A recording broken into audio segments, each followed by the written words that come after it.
The Milwaukee Bucks have started the season pretty darn well, better than what most people thought. And a big part of that, obviously, is Ryan Rollins. Is Mr. Doc Rivers coaching this man up? Let's discuss it. I want to hear your guys' thoughts. The Bucks are 4-1 as of this video. They just beat the Golden State Warriors 120-110. I want to hear your thoughts down below. What are your thoughts on this Milwaukee Bucks team? Gary Trent Jr., Kyle Kuzma, Miles Turner, Ryan Rollins, AJ Green was the starting lineup tonight with Taurean Prince, Bobby Portis, and then Cole Anthony, Amir Coffey, and a little bit of Gary Harris. But really, Cole Anthony, 16 points. AJ Green, 10 points. And Ryan Rollins followed up his 25-point performance against the Knicks with a 32-point performance against the Golden State Warriors for the Milwaukee Bucks. I'd like to hear your thoughts down below. This team is shooting threes at a high level, like literally shooting so many. It feels like they shoot like almost 50 a game. They are a team that is also physically imposing their will, getting points in the paint. And yeah, they might not be winning the rebounding total, but they do a good job of being opportunistic on the boards. So let's go ahead and discuss what we're seeing and break it down, because what we see in Milwaukee, where my fiance just landed, she's visiting her college best friend, sorority sister, who works for, I guess, Sephora in Milwaukee or Kohl's. Either way, Ryan Rollins is one of the most compelling stories of this young season. We're watching a player transform right before our eyes, and it's no accident. All right? This was something we saw the seeds sowed last year of Ryan Rollins potentially being someone who could break out. And the crazy part about this player development, it's all happening under Doc Rivers. So I'd like to hear what you guys have to say. Hit that like and subscribe button to help out the channel a ton.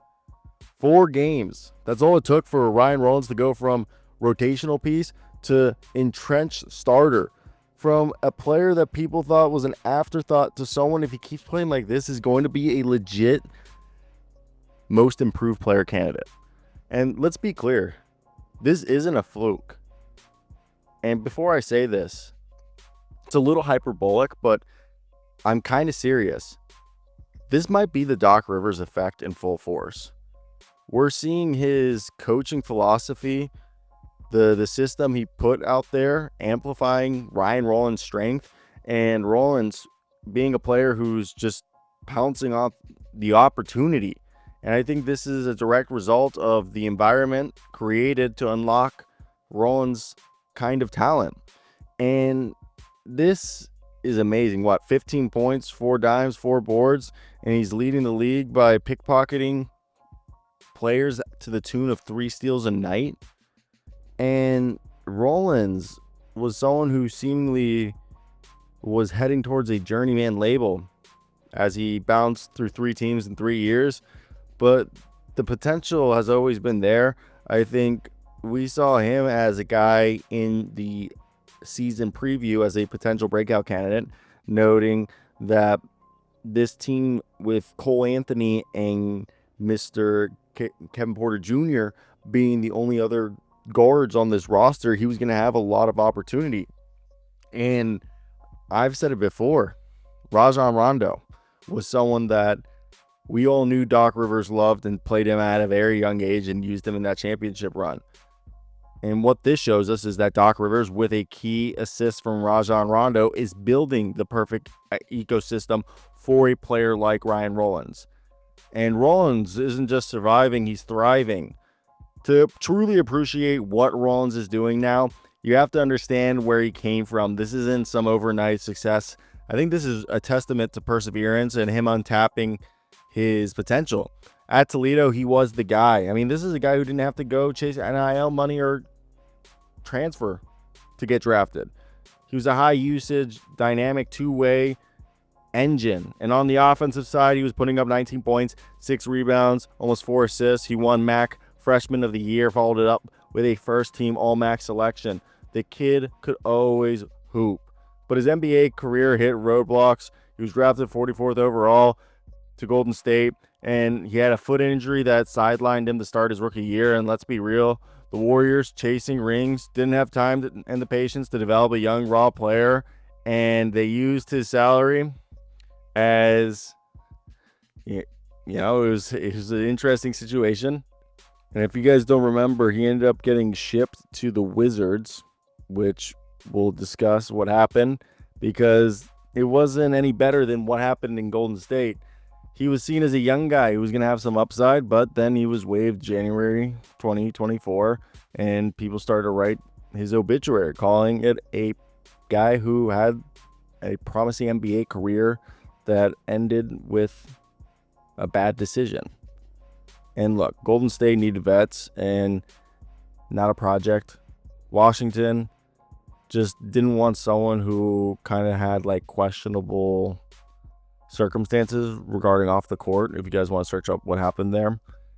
And he was someone that played well in the G League, and the opportunity started to form in Milwaukee after Washington cut him loose. The Bucks signed him to a two-way deal in February 2024, later converted into a standard contract, and then last season he made 56 appearances, showing intriguing potential as a two-way player despite his limited playing time. He put up 6.2 points in 14.6 minutes a night, and he laid the groundwork, giving the front office a reason to believe. And now under Doc Rivers for a second full season, or I guess second and a half, that belief is paying off in a huge way. And what's happening with Rollins isn't new. Doc Rivers has had a history of this. He's had a repeatable, proven system for cultivating guard talent, and we're seeing the latest iteration play out in Milwaukee. Look at Scoot, Kevin Porter Jr.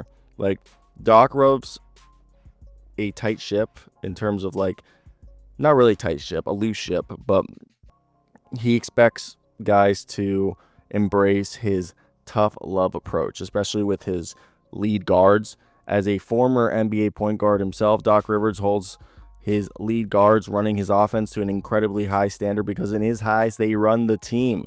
But he's not just a task master.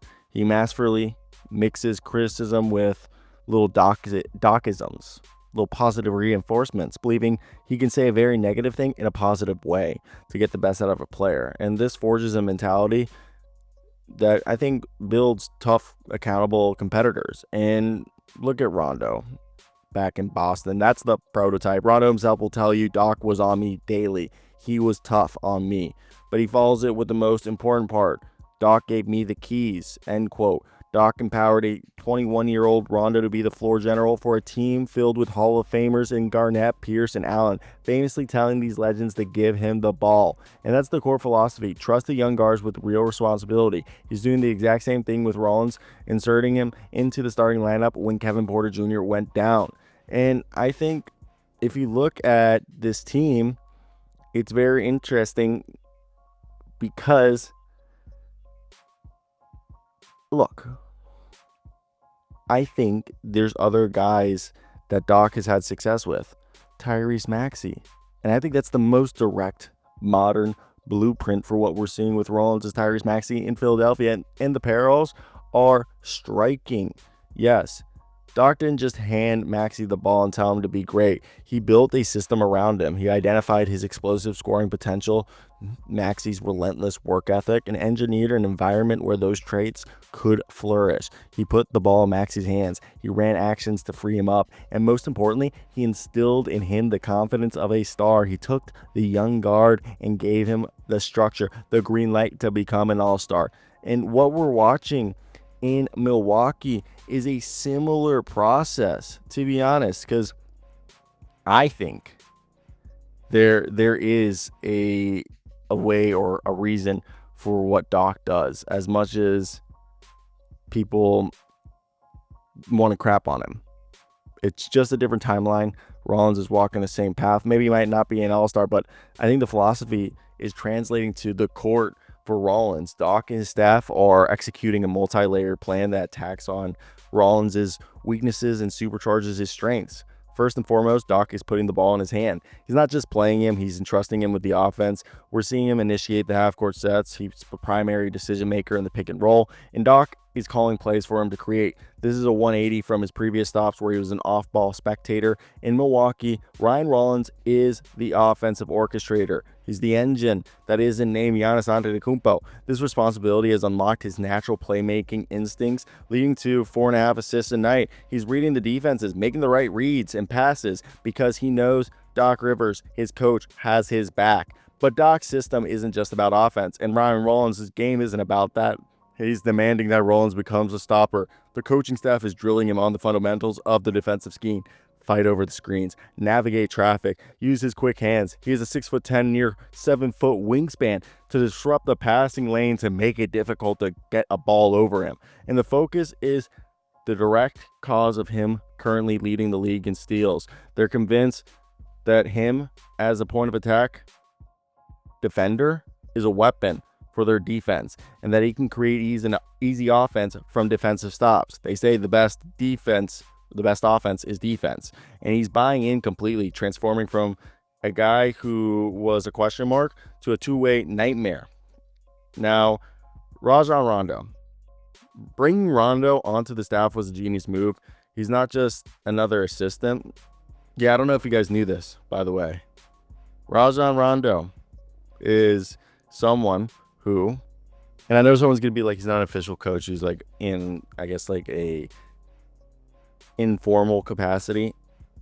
I think bringing him in was a genius move. It's just having someone who could be a living, breathing embodiment of Doc's philosophy, a daily reminder that the process works. And when Rondo pulls Rollins aside during a timeout or works with him in practice, it's not just a coach speak, it's a championship level point guard who lived through the exact same tough love and came out with the other side with a ring and maybe a Hall of Fame career. And I think, let's be real, it's about opportunity. Kevin Porter Jr.'s injury was an unfortunate event, and in this league, someone's misfortune is another opening.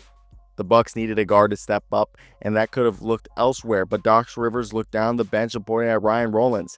He didn't just give him spot minutes, he inserted him into the starting lineup and told him the job was his. The vote of confidence is everything for a young player with his history. Ryan Rollins wasn't just ready for the moment, he was built for it by the very system that now empowers him. He sees the starting role and hasn't looked back. So what are we really looking at here? Ryan Rollins isn't just having a lucky streak. This is the culmination of a perfect storm. And we're not talking about this one with the good-looking fox that is George Clooney, Mark Wahlberg. I think John C. Reilly's in that movie.